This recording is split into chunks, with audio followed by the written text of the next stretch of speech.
Hello friends, welcome to I channel study for you. So guys, जैसा कि आज जो आपका एसएससी एमटीएस का 12 मई के फर्स्ट शिफ्ट का एग्ज़ाम हो गया है दोस्तों, जिसका जो है मैं आपको बिल्कुल 100% एक्यूरेट आंसर के साथ जो है इस वीडियो में बताऊंगा। तो देख लेते हैं कि किस प्रकार के जो है आज आपके 12 मई के फर्स्ट शिफ्ट के एग्ज़ाम में जो है प्रश्न पूछे गए हैं। उससे पहले एक बात और दोस्तों, कि जिन्होंने भी अगर चैनल को सब्सक्राइब नहीं किया है तो एसएससी एमटीएस एग्ज़ाम से रिलेटेड पल पल की अपडेट के लिए जो है चैनल को सब्सक्राइब ज़रूर कर दीजिएगा। और बगल में ही आपको एक बेल आइकन यानी घंटे का निशान भी दिख रहा होगा, तो आप उसे भी जो है ज़रूर प्रेस कर दीजिएगा। तो चलिए वीडियो को स्टार्ट करते हैं। तो आज का जो आपका पहला क्वेश्चन आया था कि प्रसिद्ध पुस्तक पद्मावत के लेखक कौन थे। तो देखिए, पद्मावत जो ये पुस्तक है ना, ये मलिक मोहम्मद जायसी के द्वारा लिखा गया है। तो मलिक मोहम्मद जायसी आपका यहाँ पे करेक्ट आंसर होगा। नेक्स्ट क्वेश्चन आपका यहाँ पर आता है कि उस्ताद अल्लाह रखा ये जो किस वाद्य यंत्र से संबंधित है। तो देखिए, उस्ताद अल्लाह रखा कुरैशी ये जो आपके जम्मू कश्मीर के एक प्रसिद्ध तबला वादक थे। तो तबला वादक आपका यहाँ पे करेक्ट आंसर होगा। इसके अलावा मैं आपको बता दूं कि उस्ताद अल्लाह रखा कुरैशी के जो पुत्र थे ना, ये आपके जाकिर हुसैन थे। और ये आपके जाकिर हुसैन भी जो है ये प्रमुख तबला वादक थे। तो ये फैक्ट भी आपको ध्यान में रखना है। इसके अलावा मैं आपको बता दूं कि उस्ताद अल्लाह रखा कुरैशी को जो है 1977 में पद्मश्री पुरस्कार से सम्मानित किया गया था। तो ये फैक्ट भी आपको ध्यान में रखना है। इसके अलावा मैं आपको बता दूं कि आपके हर शिफ्ट में जो है एक प्रश्न यहाँ से जरूर पूछा जा रहा है, जैसे कि प्रमुख वाद्य यंत्र और उनके वादक से जो है एक प्रश्न आपके हर शिफ्ट में पूछा जा रहा है। तो देखिए, अगर सितार वादक की बात कर ले तो पंडित रविशंकर, उमाशंकर मिश्र, बुधादित्य मुखर्जी, विलायत खान, शाहिद परवेज, वंदे हसन, इन सभी का जो संबंध है ना, ये आपके सितार वाद्य यंत्र से हैं। सरोद वाद्य यंत्र की बात कर ले तो अमजद अली खान, अलाउद्दीन खान, अली अकबर खान, विश्वजीत राय चौधरी, मुकेश शर्मा और बुद्धदेव दास गुप्ता, इन सभी का जो संबंध है ना, ये आपके सरोद वाद्य यंत्र से है। संतूर वादक की बात कर ले तो शिव कुमार शर्मा और भजन सोपारी का जो संबंध है ना, ये आपका संतूर वाद्य यंत्र से है। शहनाई वादक की बात कर ले तो बिस्मिल्लाह खान, अली अहमद खान, हुसैन खान, दयाशंकर जगन्नाथ, इन सभी का जो संबंध है ये आपका शहनाई वादक से है। इसके अलावा बांसुरी वादक की बात कर ले तो हरिप्रसाद चौरसिया, पन्नालाल घोष, राजेंद्र कुलकर्णी, वी कुंजमणि, इन सभी का जो संबंध है ये आपके बांसुरी वादक से है। तबला वादक की बात कर ले तो तबला वादक से जो है वो आपके जाकिर हुसैन, अल्लाह रखा खान, गुदई महाराज, किशन महाराज, लतीफ़ खान, सुखविंदर सिंह, इन सभी का जो संबंध है ना, ये आपके तबला वाद्य यंत्र से है। वायलिन वादक की बात कर ले तो टी.एन. कृष्णन, डॉक्टर एन राजम, एल सुब्रमण्यम, इन सभी का जो संबंध है ये आपके वायलिन वादक से है। इसके अलावा रुद्र बीना की बात कर ले तो उस्ताद सादिक अली खान, असद अली खान, इन सभी का जो संबंध है ये आपका रुद्र बीना से है। बीना की बात कर ले तो एस बालचंद्रन, कृष्ण भागवतार, बदरुद्दीन डागर, इन सभी का जो संबंध है ना, ये आपके वीणा वादक से है। तो ये फैक्ट भी आपको ध्यान में रखना है। नेक्स्ट क्वेश्चन आपका यहाँ पर आया था कि what is the inner part of a flower called, यानी फूल के आंतरिक जो भाग होते हैं ना, उसे जो है क्या कहा जाता है। तो देखिए, फूल के आंतरिक भाग को जो है ये आपका पिस्टिल यानी स्त्री केसर जो वो कहा जाता है। तो स्त्री केसर आपका यहाँ पे करेक्ट आंसर होगा। इसके अलावा मैं आपको बता दूं कि ये जो आपका स्त्री केसर है ना, ये आपका एक फीमेल रिप्रोडक्टिव पार्ट यानी मादा प्रजनन अंग है। और इसमें जो आपके स्टिग्मा, अस्टाइल और ओवेरी, ये तीनों जो है ना, ये आपके पिस्टिल के भाग यानी स्त्री केसर के भाग है। तो ये फैक्ट भी आपको ध्यान में रखना है। इसके अलावा पुष्प का अगर नर जनन अंग पूछा जाए तो देखिए, पुष्प का जो नर जनन अंग होता है ना, ये आपके स्टेमेंस यानी पुंकेसर होता है। तो ये फैक्ट भी आप ध्यान में रखिएगा। नेक्स्ट क्वेश्चन आपका यहाँ पर आता है कि नवंबर 2022 में इंडिया न्यूजीलैंड का जो T20 सीरीज हुआ था ना, इसमें भारतीय टीम के जो है T20 कप्तान कौन बने थे। तो देखिए, मैं आपको बता दूं कि नवंबर 2022 में भारत और न्यूजीलैंड के बीच आपका 3 T20 सीरीज जो है वो खेला गया था। और इसमें जो भारतीय टीम के कप्तान थे ना, ये आपके हार्दिक पांड्या थे। वहीं न्यूजीलैंड के जो कप्तान थे वो आपके केन विलियमसन थे। तो हार्दिक पांड्या आपका यहाँ पे करेक्ट आंसर होगा। वहीं अगर इसके रिजल्ट की बात कर ले तो देखिए, पहला जो T20 हुआ था वो आपका बारिश के कारण रद्द हो गया था। सेकंड T20 की बात कर ले तो भारत जो है इसमें जीत गया था। और तीसरा T20 भी जो है वो आपका बारिश के कारण रद्द हो गया था। यानी भारत जो है श्रृंखला में 1-0 से जो है वो जीता था। तो ये फैक्ट भी आपको ध्यान में रखना है। इसके अलावा मैं आपको बता दूं कि नवंबर 2022 में ही जो है इंडिया और न्यूजीलैंड का 3 वनडे का जो है आपका सीरीज है वो भी हुआ था। तो तीसरा आपका जो 3 वनडे का जो कप्तान थे ना, ये आपके शिखर धवन थे। तो ये फैक्ट भी आप ध्यान में रखिएगा। नेक्स्ट क्वेश्चन आपका यहाँ पर आता है कि शोषण के विरुद्ध अधिकार ये जो है किस अनुच्छेद में है। तो देखिए शोषण के विरुद्ध अधिकार ये जो आपका अनुच्छेद 23 से 24 में है, और ये जो आपका भारत का जो एक मौलिक अधिकार है, तो 23 से 24 आपका करेक्ट आंसर होगा। इसके अलावा अनुच्छेद 23 की बात कर ले तो इसमें आपका मानव तस्करी और बालाश्रम के बारे में जो वो बताया गया है, यानी निषेध किया गया है। अनुच्छेद 24 की बात कर ले तो देखिए अनुच्छेद 24 के अनुसार किसी भी बच्चे को जो है कारखाने या फिर खाने में काम करने के लिए जो वो नियोजित नहीं किया जाएगा, या फिर 14 वर्ष से कम उम्र के बच्चों को जो है खतरनाक रोजगार में काम नहीं लगाया जाएगा।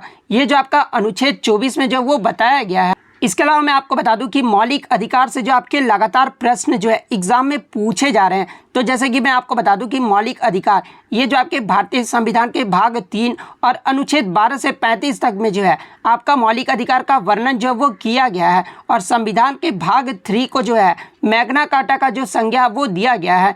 इसके अलावा मैं आपको बता दूं कि मूल रूप से यानी जब संविधान बना था उस समय जो आपके मौलिक अधिकारों की जो संख्या थी ना, वो आपका 7 था। वहीं अगर वर्तमान में बात कर ले तो वर्तमान में मौलिक अधिकारों की जो संख्या है ना, ये आपका 6 है। मूल रूप से आपका संविधान में 7 मौलिक अधिकार था और वर्तमान में आपके 6 मौलिक अधिकार हैं। यानी किसको हटा दिया गया है, तो देखिए मैं आपको बता दूं कि जो आपका संपत्ति का अधिकार था ना, उस समय अनुच्छेद 31 में रखा गया था, लेकिन 44वें संविधान संशोधन 1978 के द्वारा जो है इसे मौलिक अधिकारों की सूची से जो वो हटा दिया गया है।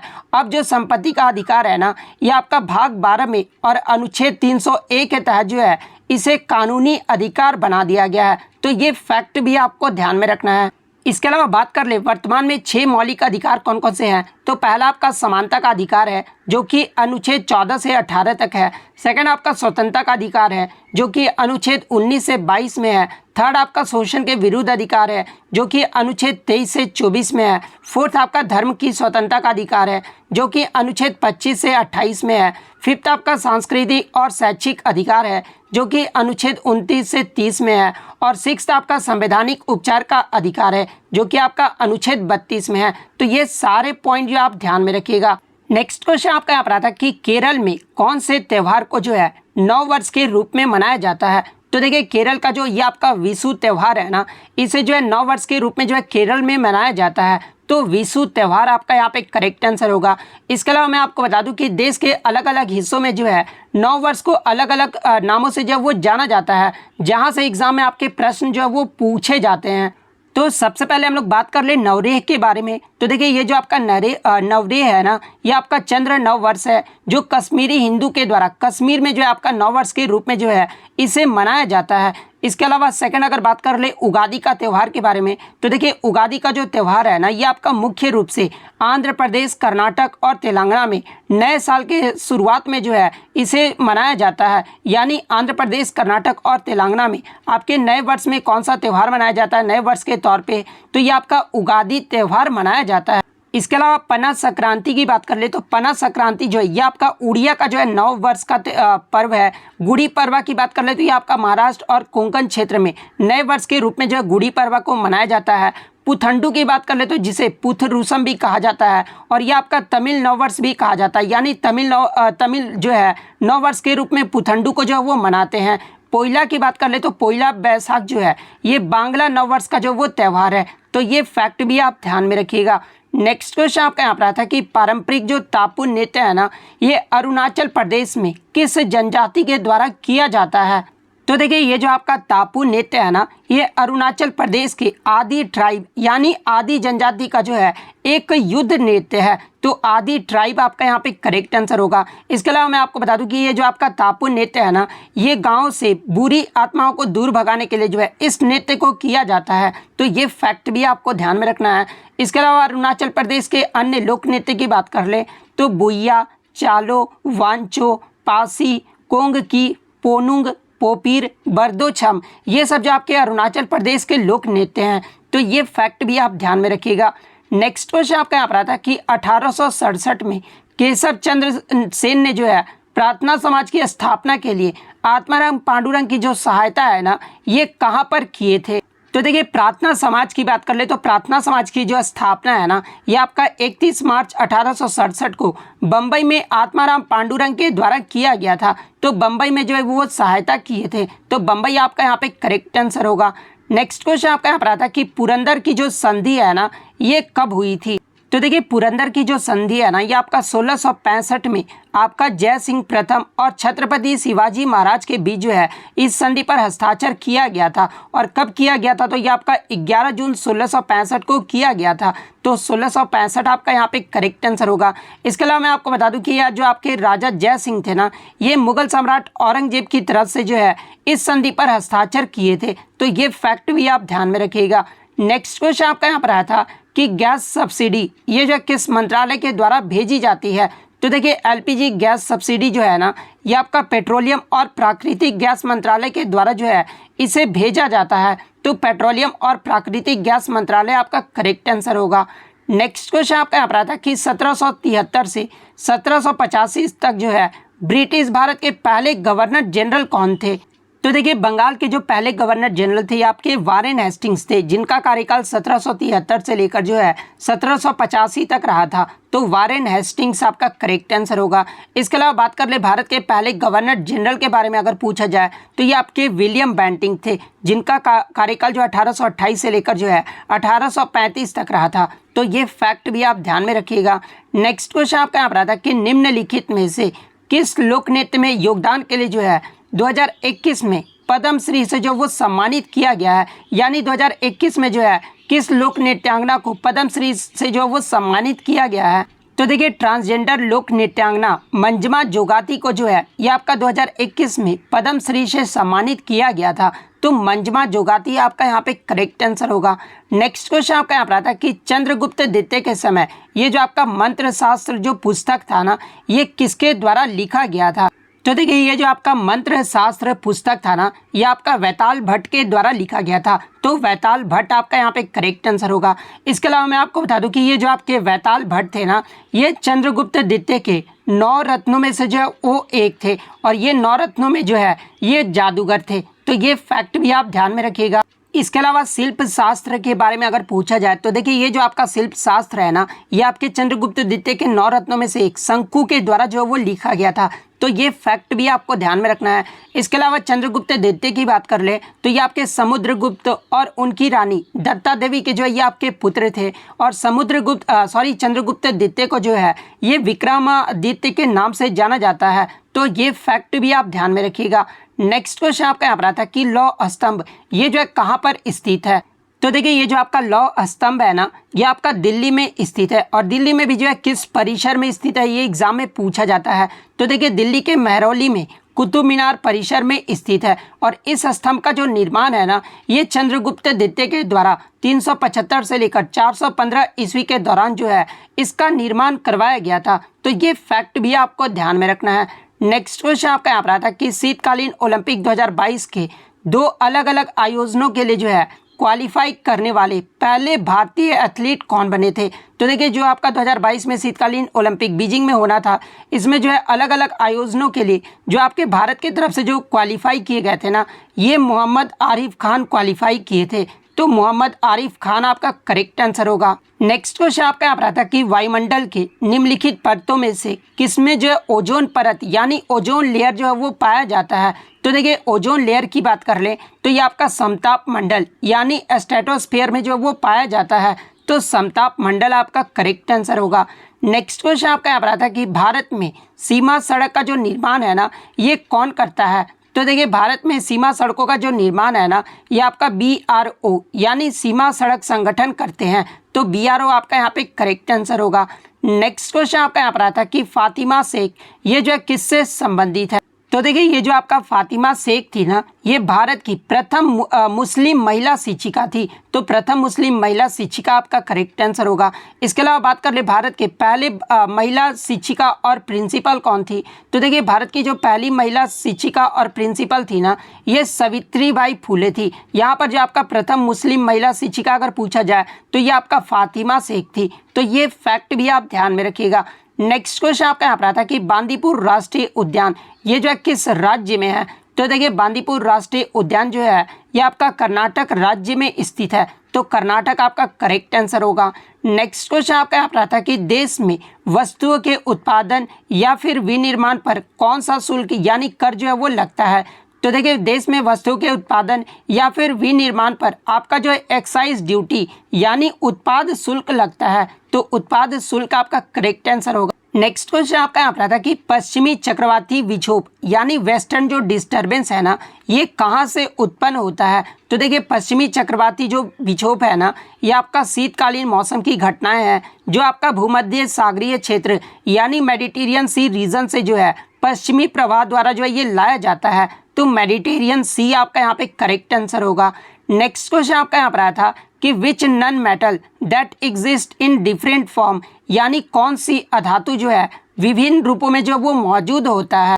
तो देखिए, कार्बन ही एकमात्र ऐसा अधातु है जो आपका दो भिन्न रूपों में जो वो आपका पाया जाता है, और वो दो भिन्न रूप कौन कौन से हैं। तो पहला आपका डायमंड यानी हीरा है, और सेकंड आपका ग्रेफाइट है, तो कार्बन आपका यहाँ पे करेक्ट आंसर होगा। नेक्स्ट क्वेश्चन आपका यहाँ पर आता है कि भारतीय संविधान के निम्नलिखित में से कौन सा अनुच्छेद जो है सर्वोच्च न्यायालय की सीट से संबंधित है। तो देखिए, सर्वोच्च न्यायालय की सीट से संबंधित जो अनुच्छेद है ना, यह आपका अनुच्छेद 130 है, तो अनुच्छेद 130 आपका करेक्ट आंसर होगा। लेकिन कुछ बच्चों ने बताया कि सर्वोच्च न्यायालय की सीट से संबंधित अनुच्छेद नहीं पूछा गया था, सर्वोच्च न्यायालय अभिलेख न्यायालय होगा, ये जो है किस अनुच्छेद में कहा गया है। तो देखिए, सर्वोच्च न्यायालय अभिलेख न्यायालय होगा, ये आपका अनुच्छेद 129 में कहा गया है। तो अगर ये प्रश्न पूछा गया था तो अनुच्छेद 129 आपका करेक्ट आंसर होगा। इसके अलावा अनुच्छेद 124 की बात कर ले तो अनुच्छेद 124 जो है ये आपका सर्वोच्च न्यायालय की स्थापना और गठन से संबंधित है। अनुच्छेद 124 1 की बात कर ले यानी क्लोज 1 की बात कर ले तो इसमें आपका कहा गया कि भारत का एक सर्वोच्च न्यायालय होगा जिसमें भारत के मुख्य न्यायाधीश और 33 जो है ना वो न्यायाधीश होंगे। ये आपका अनुच्छेद 124 के क्लोज 1 में कहा गया है, तो ये फैक्ट भी आप ध्यान में रखिएगा। इसके अलावा सर्वोच्च न्यायालय की स्थापना की बात कर ले तो देखिए, सर्वोच्च न्यायालय की जो स्थापना है ना, ये आपका 1 अक्टूबर 1937 को भारत के संघीय न्यायालय के रूप में जो वो किया गया था, और 28 जनवरी 1950 को जो है भारत के सर्वोच्च न्यायालय के रूप में जो है इसकी स्थापना की गई थी। तो ये फैक्ट भी आप ध्यान में रखिएगा।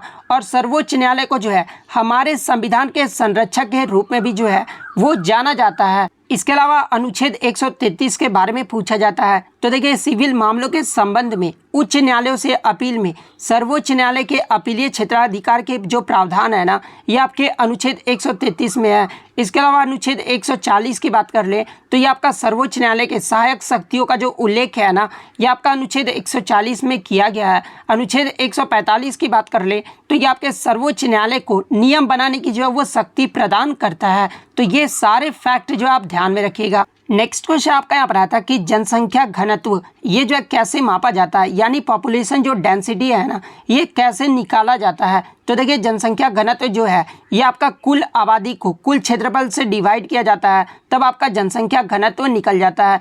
एग्जाम्पल के तौर पे मैं आपको समझा भी देता हूँ। जैसे कि मान लीजिए किसी एक प्रदेश का क्षेत्रफल जो है 100 वर्ग किलोमीटर है, और उस प्रदेश की आबादी अगर 5 लाख है, तो इसका जो है जनसंख्या घनत्व कैसे निकाला जाता है। तो देखिए, इसका जो जनसंख्या घनत्व है ना, जैसे कि उस प्रदेश का आबादी कितना है, तो देखिए उस प्रदेश का जो आबादी है वो आपका 5 लाख हो गया, और उस प्रदेश का क्षेत्रफल कितना था, तो ये 100 वर्ग किलोमीटर था। तो इसी को जो है 5 लाख से 100 को जो है डिवाइड कर देंगे, तो हमारा डिवाइड करेंगे तो कितना आएगा, तो 5000 आएगा। यानी 5000 व्यक्ति प्रति वर्ग किलोमीटर जो है उस प्रदेश का जो है आपका जनसंख्या घनत्व हो जाएगा।